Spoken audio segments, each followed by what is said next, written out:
go. Okay. All right, welcome to our volley information session. Thank you very much for making it tonight. Give you lots of helpful hints and tips about the Lonely Mountain Ultra. We're so excited. My name's Al. I'm the volunteer coordinator. I'm Mike. I'm the volunteer assistant, and I'm also going to be on Towak Way on the day. I'm Sally. I'm coordinating the volunteers who are at the event hub. And I'm Sam. I'm president, and I'll mainly be at the event hub on the day. All right. So with an acknowledgement of country, we're so blessed to hold our Lonely Mountain Ultra on our beautiful Gunnabulla on Wiradjuri land. We'd like to pay our respects to Aboriginal people who make it possible. We are very honoured and blessed to have such beautiful country around our surrounds of Orange and to be able to bring you our Lonely Mountain Ultra event. And we'd like to pay our respects to any Aboriginal people who join us today on our session. Mike. Great. So I'm going to start off by sharing a document that's going to be coming out to you in the next couple of days. It's just being finalised, but it's the event guide for the Lonely Mountain Ultra. It has lots of great information in there. So when you do receive it via email, please read through it and familiarise yourself with any relevant parts. So I'll quickly go through some key parts to it. I won't go through it in too much detail, but you'll find in that document the important start times throughout the event. So that starts with the bib collections on the Friday night, all the event times on the Saturday, and then when the event closes on the Sunday. We keep going down. We've got some information on the bib collection that's going to occur on Friday night at the Lord Anson. So that's between 3 and 9 p.m. on the Friday night. The next page goes through the event schedule, all 3 days of the event, with obviously Saturday being the day where all the events begin. The next page looks at the event site location and the facilities that will be available on the day, including the different facilities that are going to be located at the event hub, things like the coffee van, first aid tent, etc., which we'll go through in a bit more detail later. We've got the event site map, so some more, I'll go to the next page actually, because that's got a bit more of a clear image of what it will look like at the event village or the event hub, and the different finishing and starting locations. I'll keep going down. You'll see the page that I'm showing you now it has the course markers. So these are the markers that are going to be located out on the trail just to guide runners along the way. So it's just handy for you to see what they look like, so you can just remind runners what they're looking for on the trail as they're navigating the course. The next page has the wristbands that the runners are going to be wearing. So runners will be wearing different coloured wristbands depending on the loop or the run that they're doing. So it'll be up to marshal points and aid stations to keep an eye on that and just remind runners of the direction that they're running. The next couple of pages look at the different races, and that goes through each individual race in a bit more detail, including all the marshal points and checkpoints that the runners will come across on the different run. And that's just really handy information. So if you are on a marshal point or a aid station, you know which runners you're going to be keeping an eye out for. And that way you know which wristbands to become familiar with. I'll keep going down. We've got a page on aid stations and nutrition. So this is helpful for aid station volunteers because it just goes through the different aid station provisions that will be available to runners at the different aid stations. And that will just help you be aware of what you're going to be making sure your runners have enough of as they come through your aid station. The next page has a mandatory gear list. So depending on the race that the runners are going to be running, they're required to bring various pieces of mandatory gear. The next page is race rules and cutoff times. So it'll just be important for volunteers just to have a bit of a read through, just so they're familiar with what the race rules and etiquette that we're expecting of the runners out there.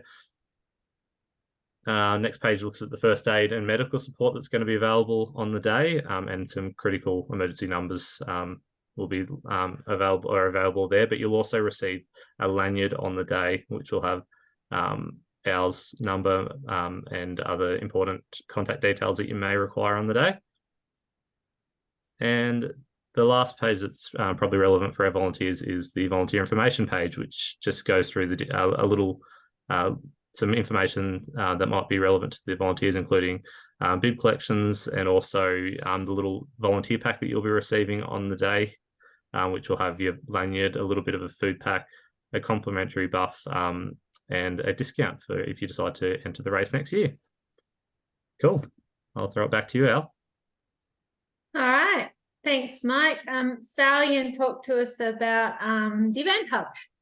Yeah, so there's quite a lot of volunteers who will be based at the Event Hub. So that's the main sort of area where it's the start of the races, it's the finish of the races, it's the transition tent for runners who are doing multiple loops. So there'll be lots happening around there, and there'll be lots of different roles that you might be assigned to if you're volunteering at the Event Hub. So things like handing out medals to runners as they come over the line, chopping up fruit and checking that the drinks containers at the aid station are full and that we're not running out of supplies, looking after runners as they come across the line and maybe directing them to the first aid tent if they need, and other sort of odd jobs around the place. So I really appreciate your flexibility on the day as to where you get asked to go and help out, and you might be doing one job for a little bit and then that might get quiet, so we might ask you to move to a different part of the Event Hub. So appreciate your cooperation there. Some things to bring if you are volunteering anywhere on the day. There's some information in a document that you've already been sent, hopefully, which is the volunteer roles and FAQ document. But just listed in there are some things to highlight. Your phone fully charged is a must bring. Really warm clothes, because it could get quite chilly depending on where you're stationed. Also sun protection and sunscreen. Bring your own cup or mug, because we're not having any disposable cups at Lonely Mountain Ultra. So bring your own cup, and if you're at one of the aid stations, there will be tea and coffee available for you there. Bring your own snacks as well, and things to keep you going throughout the day. Some little treats might be good. And if you have a camping chair, I would recommend bringing one to give your legs a rest at some point. If you have a bell, like a cowbell type thing, this can be really helpful, especially if you're marshalling and if you feel like you don't know what to say to people as they're running past you, or you want to save your voice. It's easy just to ring a bell, and it really does give the runners a bit of a boost, and people can hear it as they're coming up to the aid station or the marshal point, and it can be really nice. Barbecue.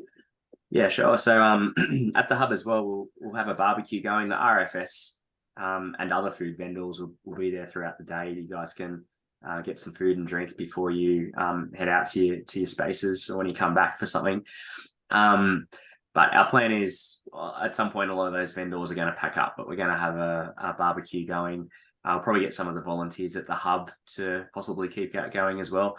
And the idea of that is just for people to have a sausage or something sandwich through the night, the volunteers before they head out, or for some of the runners when they get back. So you may be called upon to help with that if you're volunteering through the night as well. Another really important thing for the volunteers at the hub, and we'll explain this to you on the day, but get really familiar with the color of the wristbands that the runners will be wearing.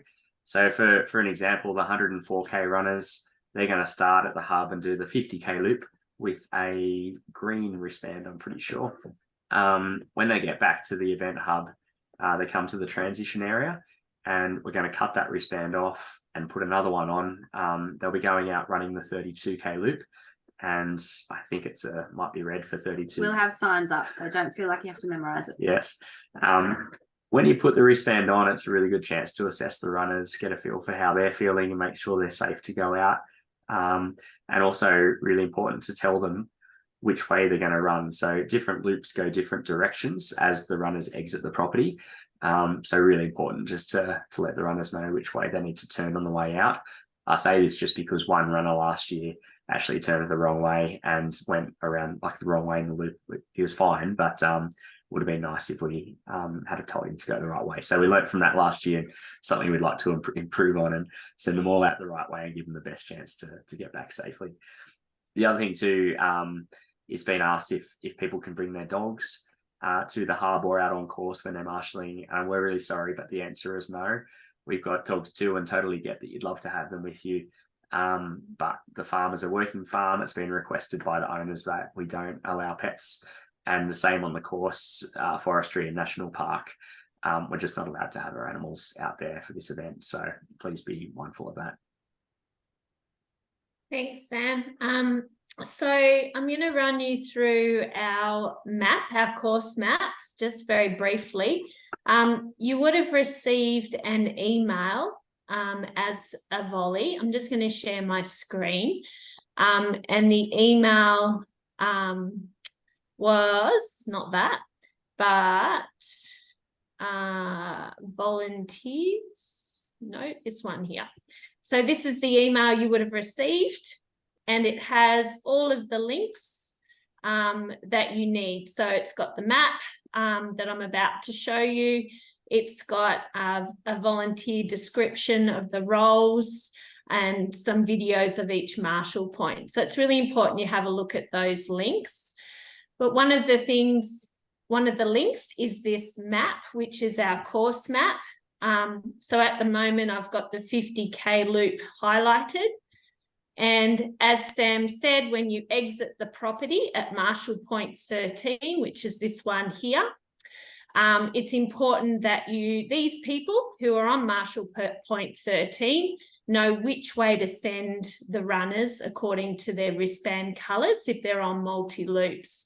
So the 50K and the 22K come out and turn right at the property, going anti-clockwise, and the 30K and the 11K go left at the property gate and go clockwise. So it's really important that we know those roles. So each of these points around the course, it's got your name there, it's got what shift you're on, what times, and you can even see, the names of people who follow you. So if you have a look around, all the blue points are marshal points. The purple points here are your aid stations. So this is Boree Creek Aid Station. And again, it's got all the names of the people who are looking after that station. The points in orange are our foot bath stations. So there's 2 around the course. There's one at the bottom of Wombat, and there's another one over here on Mitchell's Way. So it's important that those people know where they are. But yeah, you can just click around the course. You can add layers onto the course. So if I click your 32K, you can see that. And of course, the 32 comes out left from the property around this way. So you can have a look at where the course goes. If I take off the 50, it's really obvious where it goes. So that's a really groovy little map that you can have a look at. There's your 22, and of course you can layer on the 11 and also see the kids races. So I encourage you to have a look at this map, not only to know where the courses are going, but also to know what position you are fulfilling as a volunteer. If you're on the 50K loop, you know exactly where you're going. You can zoom right in and see the names of roads.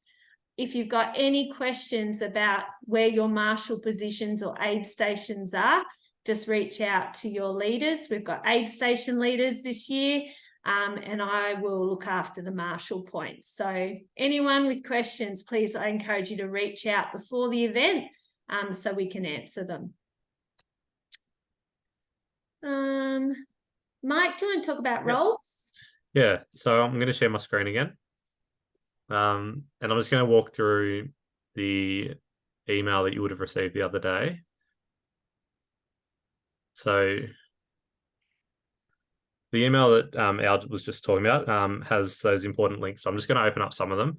The first one being the description of the volunteer roles and FAQs. So if you've been, well, you have been given a role, so whatever role you've been given by Al, just go through and have a read of your course, your role description, just so you're familiar with what is required of you on the day. And that way, if you've got any further questions, you can reach out to your relevant person, and they can clear up anything that hasn't been cleared up from reading through the document.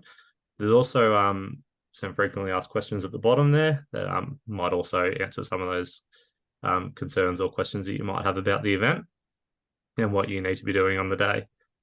Down the bottom, it's just got a, well, actually that's not too relevant because that's about the session. And I'll go back to that email. So one of the other, if it lets me click on it.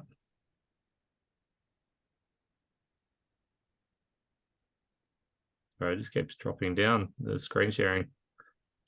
There we go. Okay. So the next one is the description of each marshal point. This is a fantastic document that goes through in quite a lot of detail about the starting time for that marshal point, and when it's expected to, that marshal point is expected to finish, and also just some responsibilities and things that marshal will need to know. I know that Sam and Elle have spoken about the different wristbands and runners running in different directions. So this is where you'll find a bit of that information of how to direct the runners in the right direction, so they have the best chance of running their best race. And it goes through all the different marshal points. So it's really important, if you are on one of those marshal points, you just have a bit of a read through. And if you're still unsure, you can reach out to Elle and she can clarify anything that you're not sure about. If I go back to that email, the last link on there are some videos that go through all those different marshal points and even some of the aid stations, including the summit. And it just goes through, each one talks about the direction that runners are going to be coming. So I'm just going to click on one now so you get a rough idea. 6, and you're here just to direct the runners on the 50k loop. So this single trail behind me is called Spring Glade Trail. And there's some sealed road just here, which is Mount Canobolas Road. It's the main sealed road that takes you up to the summit. So the runners will be running up that road. They'll have just popped out of some trail further down, and they'll be running up along Mount Canobolas Road. When it gets to this point, you're just going to send them straight up Spring Glade. And you can tell them that they've got probably about 1.5 kilometers until they get to the summit where the aid station is. It's only runners doing the 50k loop for this point. So once the last 50k runner or the last runner on the 50k loop comes through, this marshal point will be closed down for the day. Okay, I'm standing at marshal point 12.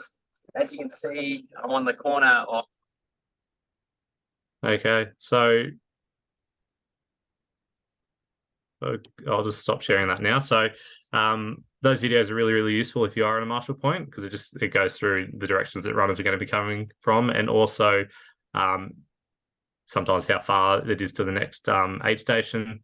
And that way you can just be really clear with your directions. And runners often have that question about how far is it till the next station. So it is useful reading through that and also watching those videos. Cool. Cool. Thanks, Mike. And that's in response to feedback from last year, just really making it clear to our volleys out there on course how they're going to direct runners to stay safe and make sure they go the right direction. So Sam and Sally made those videos and they're absolutely awesome. Thanks, guys. Was there anything else, Sam, before I move on from that? All good? No, I think, like Mike said it, just to go back to the point Mike said, that really have a read through those documents well before the day and well before you get out there. You'll probably find if you have questions, a lot of them are going to be answered by reading those resources that we've sent out and through watching the video, etc. So really do what you can to read that. Very happy. Any questions, send them our way. We'd love them to come, but you'll probably be able to find, like I said, watch the videos in that first and go from there. Yeah, cool. All right, so on Friday we have our athlete registrations at the Lord Anson. So it will start from 3 o'clock till 3 o'clock till 9 o'clock on Friday. I encourage you to come down, collect your volley bag, collect your lanyard, collect your volunteer vest, and then you'll be right to go on Saturday. If you know where you're going out on course, you know exactly where you're going, you can drive there and you'll have all your gear rather than coming into the event hub where it'll be crazy busy. So we do encourage you to pick up your gear on Friday if you can make it. If not, just rock up at the event hub. There's RFS there on Saturday morning ready to park people. You can come into the event hub to the volley tent, and we'll be there to give you all your gear and all the know-how and knowledge. As I said, we do encourage you to drive to your marshal point or to your aid station. You will be able to get out on course with your volley vest on. So we do encourage you to drive, but if you do need help getting out to a point, we do have some drivers that can take you to your marshal or to your volley point. So I think that was all I needed to say about that. Yeah, I'll move on to you, Sal, medical. Yeah, just quickly to say that there's a first aid kit at each of the aid stations with basic first aid stuff. And each of the volunteers, when you arrive, you'll get your lanyards, which also has our emergency contact details, phone numbers on the back of your own personal lanyard, plus ours number and other important numbers that escape me right now. And so there'll be a little first aid kit at each aid station, and then there's a proper medical setup at the summit and also at the event hub. So each aid station leader is going to have a walkie-talkie, which has instructions on it for how to use it. Should you need medical assistance for any of the runners, you can use the walkie-talkie to radio through to our medical help. Cool. Yeah. So on your lanyard, as Sal said, there'll be the number of our medical team on there. The emergency 000 number, just as a reminder, my number, the race director. So you're very well supported out there. If there's anything that you have concerns with, just ring those numbers and we'll be able to come and support you out on course. I think, Sam, you're going to talk about maybe sometimes volleys feel a little bit concerned about runners out on course. Yeah, sure. And I strongly suspect, Al, that you might be one of those runners at times. Al's running a 100-miler this weekend, and I hope it's not you. But sometimes the people that want to run ultras will push themselves to the point where they can push themselves a little bit too far.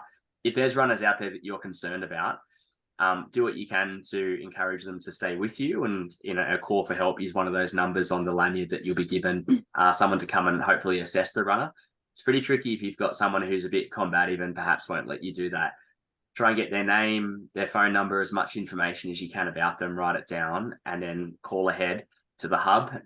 Let the relevant person know that there's a runner that you're a bit concerned about, just so we can keep an eye out on them and contact other marshals to make sure they can, keep an eye and make sure they're staying on track, basically. And at the back of every loop, we'll have sweeper runners, sweepers to help and support people along as well, who'll have full first aid kits and will be trained to be able to help those people if they have any need for any medical assistance as well. So that's good support to know out on course. Our sweepers are all experienced runners and some ultra runners. So it's good to have them out on course too. So thanks, sweeps.